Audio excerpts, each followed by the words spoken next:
Сәлем менің сүйікті көрермендерім. Бүгін біз өте дамды кекстер дайындаймыз. Олар өте дамды және тіл үйренеді. Кеттік.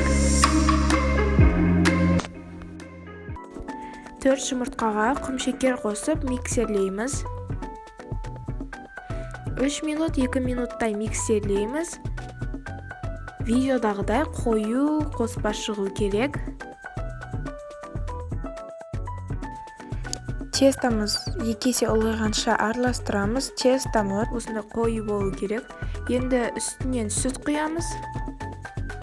Миксерлейіп. Үстінен май құямыз, күнбағыс майын.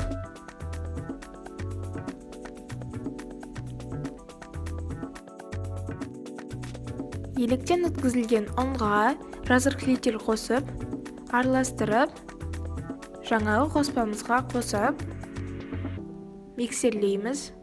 Ұнды 3-ке бөліп қосамыз. Сол кезде біздің кексіміз жақсы көтеріледі.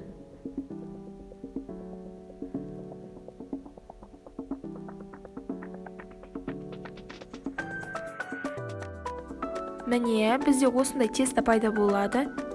Формамызды майлап, тестамызды құямыз.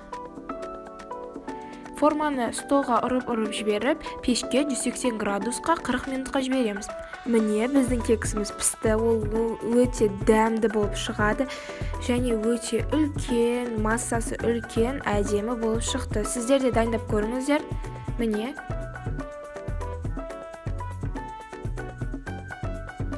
Үстінен сахарная пудра сепсек, одан да дәмді болады.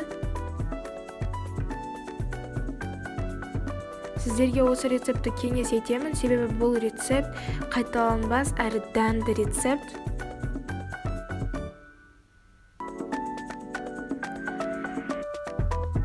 Біздің каналымызға тіркеліп, лайк басуды, комментарий жазуды ұмытпаңыздар.